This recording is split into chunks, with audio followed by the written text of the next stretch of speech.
Bienvenido a Conectarte con KPMG, programa de nuestra firma miembro en Costa Rica. Aquí le traemos temas de actualidad empresarial, fiscal y legal, junto con detalles relevantes de las diferentes industrias. Acompáñenos.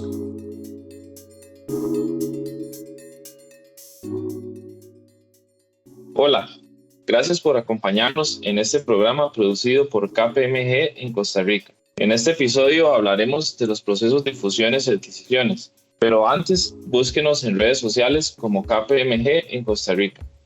Para este podcast hemos planeado conversar acerca de las fusiones y adquisiciones desde una perspectiva fiscal y financiera.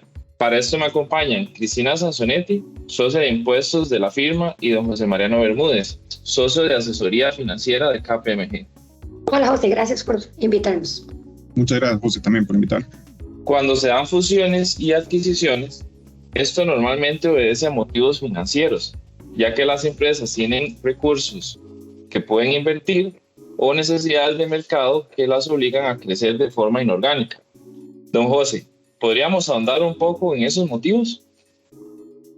Claro, el fin último suele ser crear valor para una empresa, pero para llegar a ese fin pasan por otros caminos como el crecimiento, reducir la competencia, lograr sinergias, aumentar la competitividad de la compañía. Esto se puede lograr por medio de procesos de integración vertical u horizontal, según sea el tipo de adquisición que se esté haciendo con fines de una fusión. También adquirir propiedad intelectual, buscar ahorros en costos, en procesos, y todo esto son las formas en que se va a crear valor para una organización, que al final va a ser el fin último que debe perseguir un proceso de fusiones y adquisiciones. Claro, y también un tema importante es que durante la pandemia hemos visto grandes operaciones de este tipo. Ha sido un fenómeno muy particular porque se han dado transacciones de adquisiciones que son de gran calibre a nivel internacional, y eso implica una gran cantidad de recursos y también temas estratégicos, como usted bien lo menciona. Entonces, la pregunta que nos surge es, ¿por qué se han dado estos procesos durante esta época, cuando se supondría que las empresas más bien estarían limitadas en sus recursos financieros por la contracción económica? La pandemia fue un evento global con un impacto profundo en las estructuras productivas de diferentes industrias en todo el mundo. Y la respuesta que los negocios, las empresas han dado a esta situación, pues ha sido acelerar muchos procesos disruptivos de cambio tecnológico. Y esto ha hecho que se potencialice la inteligencia artificial, el análisis de datos, la robótica, la automatización, y todo esto ha generado que las compañías realmente hayan cambiado un poco el esquema bajo el cual estaban compitiendo. Y este cambio de paradigma lo que ha hecho es que muchas compañías salgan a buscar esas compañías nuevas que han entendido más fácil cómo estas nuevas corrientes están impactando los negocios, y han hecho adquisiciones. Eso por un lado, de temas de disrupción tecnológica principalmente, que ha sido acelerado por la pandemia. Y por otro lado, dado el efecto tan grande también en las economías que ha tenido la pandemia, pues también se ha generado un efecto de compañías que han enfrentado una situación financiera y de negocio complicada, y que pues están en problemas financieros, y también se han generado pues gangas, digamos, que el mercado ha salido a buscar para recuperarse una vez que se pase esta época de pandemia. Entonces yo creo que esas son como los dos causas, digamos, del entorno que ha motivado un aceleramiento de fusiones y adquisiciones, para resumir: la disrupción tecnológica y ofertas atractivas en el mercado para seguir a llevar a cabo adquisiciones. Claro, y esto nos lleva también a consultarle a don José dos temas que son muy importantes, y tal vez nos pueda regalar sus comentarios un poco generales acerca de cuáles considera usted que son los retos más importantes que pueden enfrentar las empresas cuando ya se encuentran dentro de un proceso de este tipo, y también usted, como experto en la materia financiera, ¿qué recomendaciones nos podría dar para una empresa que se encuentre dentro de un proyecto de esta naturaleza, de fusión o de adquisición? Sí, aquí José, tal vez como los retos principales, a mí me parece que en un proceso de fusión y adquisiciones va a estar enfocado en concentrarse en realmente el negocio. Estos procesos suelen ser desgastantes para las partes que están involucradas. Entonces, el reto que tienen es no descuidar su negocio, o sea, que haya un enfoque siempre en el negocio. Para esto también se puede ayudar, digamos, llevando a cabo un proceso de debida diligencia, de negociación, de estructuración, que todo sea congruente con los objetivos que se están persiguiendo, y con base en la función que aquí tienen los asesores va a ser importante porque están más relacionados y tienen más experiencia en este tipo de transacciones.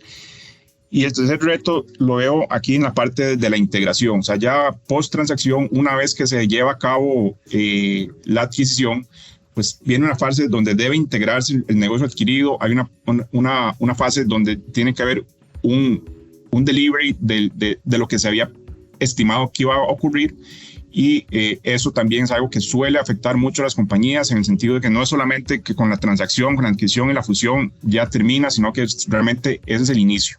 Es el inicio de un proceso de integración que debe ser efectuado en forma muy ordenada y con mucho seguimiento. Y tal vez esto me introduce el tema de las recomendaciones que usted planteaba, ¿verdad? Y la primera tal vez es enfocarse realmente en lo que se pretendía hacer con la adquisición, que va a ser crear valor, y tratar de medir eso. Es importante que estos procesos se planeen, que no se lleguen a hacer acciones improvisadas, definir cuáles son los eventos principales que van a ocurrir a lo largo del tiempo, o sea, definir esos milestones, analizar para formar las expectativas. La parte de ejecución va a ser clave, y en esta parte de ejecución, que es básicamente seguir el plan que se ha trazado, pero tienen que haber responsables, tiempos, recursos, y todo esto debe ser medido en el tiempo, y evaluar para dar seguimiento. Y también aquí, como suele ocurrir con todo lo que tiene que ver con planeamientos, muchas veces no ocurren como originalmente se ha planteado, entonces hay que estar preparados realmente para llevar a cabo ajustes durante la marcha, pero siempre persiguiendo el objetivo original que se planteó, que debería ser la creación de valor para los accionistas de la compañía. Esas serían las recomendaciones, pues, para un proceso de fusión y adquisición. Don José, escuchando sus respuestas, me surge a mí también una inquietud que me gustaría plantearle, que es, dentro de ese proceso ya de acople, de integración de operaciones, pueden surgir a veces choques entre culturas de las organizaciones. Por ejemplo, si tenemos una organización internacional que tiene su estrategia, sus valores, su misión, y es diferente, por ejemplo, con la entidad que se está adquiriendo, eso puede llevar a un choque bastante grande que puede impactar la operación. Entonces, ¿cómo se podría hacer? ¿Qué medidas se pueden tomar para poder llevar a cabo esa integración, más allá de la parte financiera, sino también la parte operativa y estratégica, tomando en cuenta que se trata de dos entidades que en un principio tienen su forma propia de operar y que va a ser diferente? Pues es un punto importantísimo. Las organizaciones estamos hechas de personas. La gestión del cambio va a ser un elemento esencial y que va a marcar el éxito o el fracaso de un proceso de integración. Entonces aquí juegan muchísimo, o sea, todo lo que tiene que ver con los principios, los valores, los procedimientos, las cargas de trabajo, la duplicación de funciones, y sobre todo la parte cultural, ¿verdad? De que la forma en que se hacen las cosas, los objetivos que se persiguen.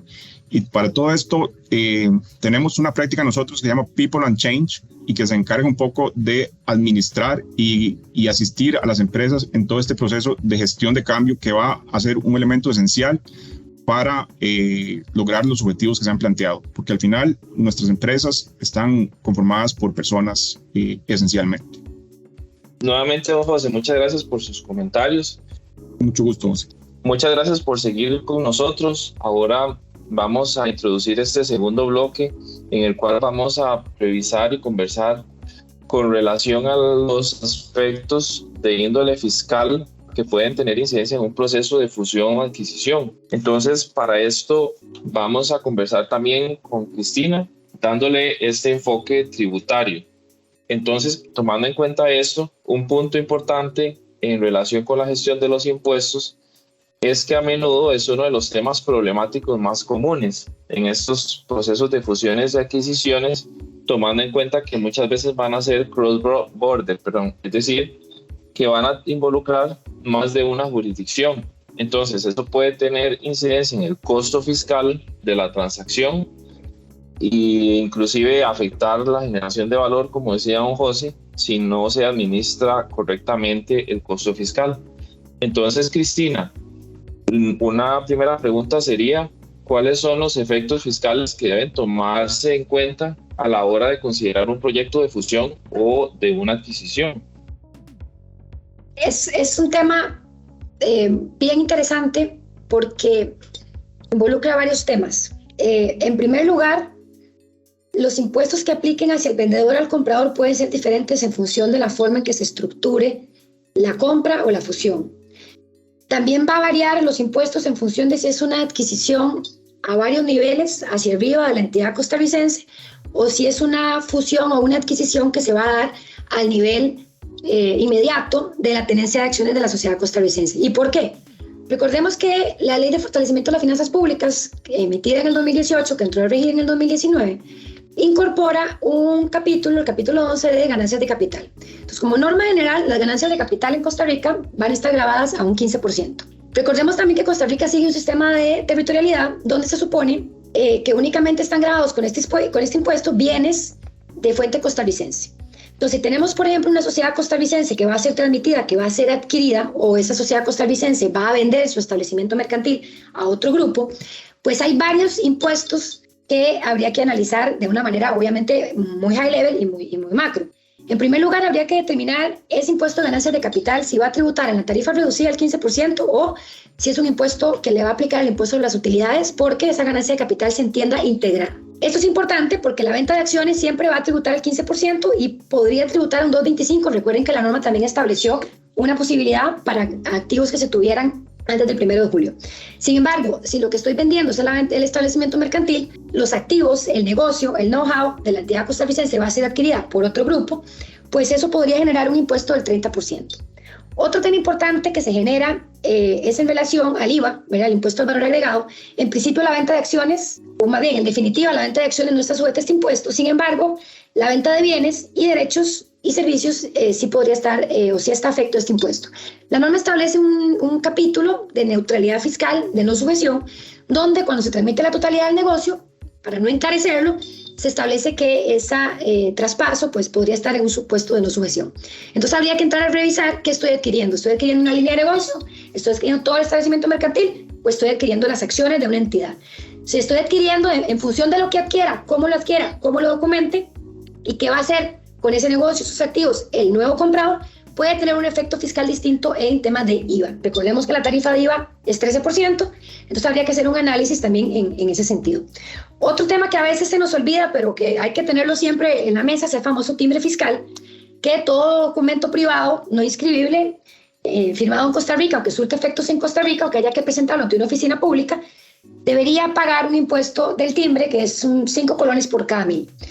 Muchas veces en estas transacciones, como la norma establece una excepción al no pago de ese impuesto, más bien un diferimiento al pago del impuesto, cuando el contrato se firme en el exterior, muchas veces por la cuantía que puede impactar este impuesto, los contratos suelen firmarse, también porque muchas veces, dependiendo de la magnitud de la negociación, son contratos que suelen afectarse a leyes o a jurisdicciones de otro país. Muchas veces la jurisdicción de Nueva York, ¿verdad? O cámaras de arbitraje de otros países y por tanto los contratos se firman fuera y entonces hay una suspensión del impuesto. Tenemos en Costa Rica también un tema que ha generado mucho análisis conceptual, no tanto así práctico, y es en relación con el impuesto indirecto de traspaso de bienes inmuebles.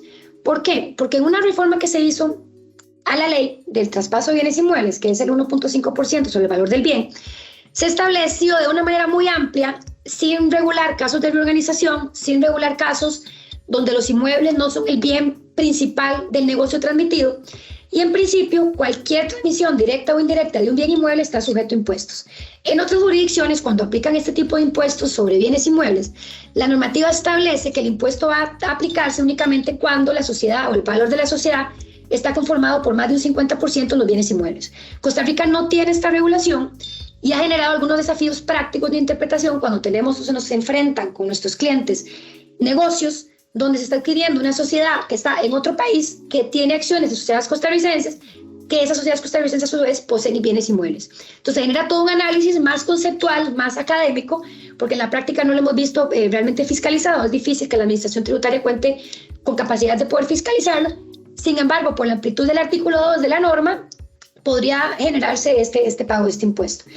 Y sumando al tema de las implicaciones fiscales, dependiendo de si yo soy el comprador o el vendedor, puede que me convenga más una venta de acciones, puede que me convenga más una venta de establecimiento mercantil, dependiendo de los instrumentos de financiación que voy a hacer, ¿verdad? En principio, la compra de acciones, no es cuando se compra apalancada con un financiamiento, no, ese gasto financiero no es deducible, mientras que si yo adquiero activos, una venta de establecimiento mercantil, el gasto financiero que le aloca esa entidad costarricense que adquiere es deducible.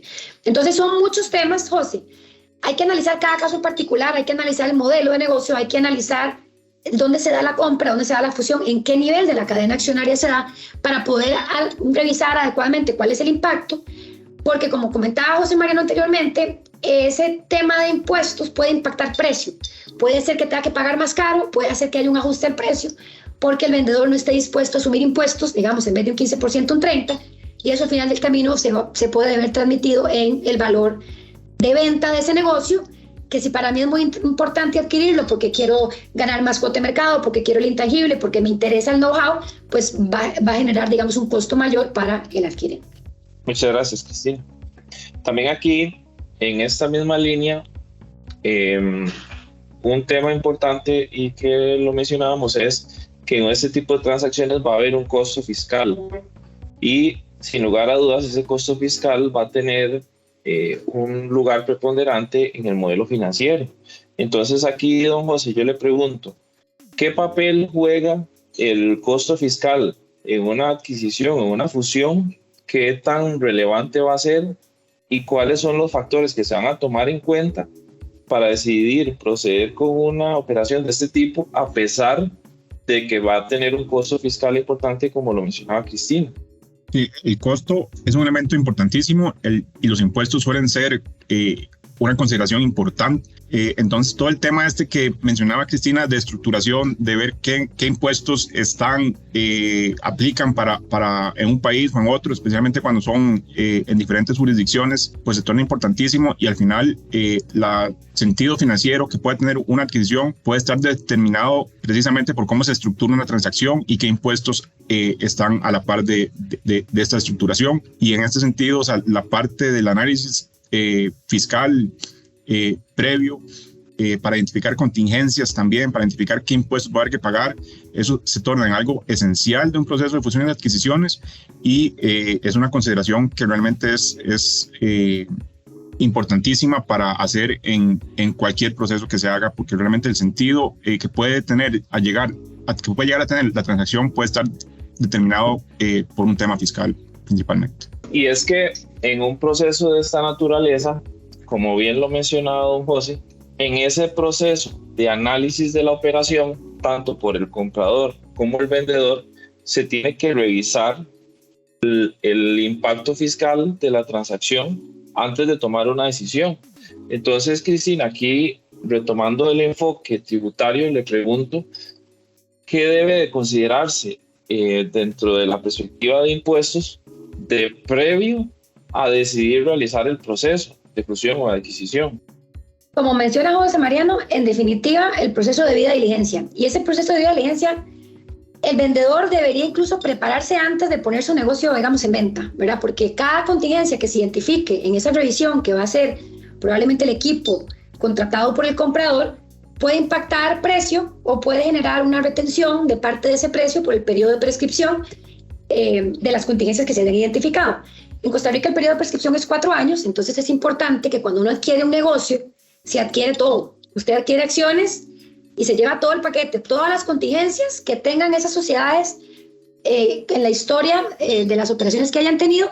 En caso de un ajuste fiscal, de una fiscalización posterior, la entidad va a ser la responsable. Entonces es importantísimo hacer un análisis en función del volumen de la negociación. Muchas veces se hacen diagnósticos con un alcance limitado, nada más para identificar lo que se conoce como red flags, o si es una transacción de un valor importante o de cierto tipo de industria donde están más afectas a cierto tipo de contingencias, se hace una debida diligencia mucho más profunda. Pues la recomendación pues siempre es hacer la debida diligencia lo más profundo que se pueda, porque las contingencias que se identifiquen pueden permitir a tiempo, ya sea establecer medidas de control, ¿verdad? Establecer medidas para solucionar o por lo menos contener esas contingencias, o bien para que se negocie adecuadamente en los contratos de compra las cláusulas de las retenciones que irían, digamos, a cubrir esas eventuales contingencias fiscales.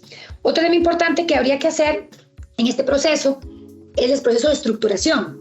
Quien compra, si es un negocio internacional, pues se puede estructurar de muchísimas maneras, y dependiendo de la manera que se estructure, siempre tenemos que primar que prevalezca el principio de realidad económica, es decir, que no utilicemos formas inapropiadas o que utilicemos, por ejemplo, la red de tratados de doble imposición de una manera inapropiada para efectos de beneficiarnos después de la compra de reducciones en tarifas de impuestos que puedan aplicar, sino que esa estructuración obedezca al cumplimiento, pues obviamente, de todos los estándares internacionales, pero sin dejar de lado la optimización fiscal que se pueda tener de una adecuada planeación fiscal, obviamente en cumplimiento de la normativa aplicable en Costa Rica y en los demás países que estén involucrados en la transacción. Y aquí Cristina mencionaba un tema muy importante, también don José, que es esa revisión que tenemos que hacer de previo a concretar una transacción de este tipo. Sin embargo, tomando en cuenta estos factores, ¿qué medidas podría tomar un comprador de un negocio bajo un modelo de fusión o de adquisición para protegerse ante eventuales contingencias que posiblemente no se hayan identificado o que se identifiquen pero que no se hayan concretado? Entonces, a nivel documental, a nivel contractual, don José y Cristina, les pregunto, ¿cuál mecanismo o qué medidas, qué alternativas conocen ustedes que nos puedan comentar, viéndolo desde la perspectiva propiamente del comprador, en este caso? En el caso de las contingencias identificadas, lo que se suele recomendar y hacer es retener del precio de venta un porcentaje de las contingencias identificadas que se va liberando según vaya prescribiendo cada periodo fiscal. Entonces, por eso es importante revisar todos los impuestos que le apliquen al negocio que estoy comprando para poder identificar los distintos periodos de prescripción que puedan ser aplicables.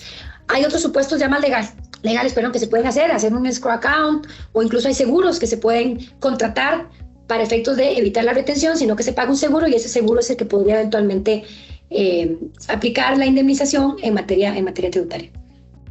Sí, aquí tal vez como para complementar, o sea, yo creo que el primer paso es identificarlas, que eso se hace a través de la debida diligencia, cuantificarlas y asignarles una probabilidad de que pudieran ocurrir. Una vez que se ha hecho eso, o sea, son herramientas que se ponen para la mesa de negociación, ¿verdad? Entonces se puede tratarse desde retener una parte del precio, reducir el precio, crear una cuenta, un fideicomiso, un escrow account para, que es lo que mencionaba Cristina, o sea, para que se retenga hasta que se vayan eliminando las contingencias, pero al final son herramientas que le van a servir al comprador para ponerlo en una mesa de negociación y pues lograr beneficios a través del precio que al final se van a traducir en una mayor creación de valor a través del proceso de fusiones y adquisiciones. Sí, muchísimas gracias a ambos por las aclaraciones. Muchas gracias por escucharnos y también agradecer a don José y Cristina que nos acompañaron en este podcast y invitarlos nuevamente a seguirnos en nuestras redes sociales como KPMG en Costa Rica. Muchas gracias. Gracias por escucharnos. Esperamos que esta información haya sido de utilidad. Síguenos en Facebook, LinkedIn, Instagram y YouTube como KPMG en Costa Rica. Hasta la próxima.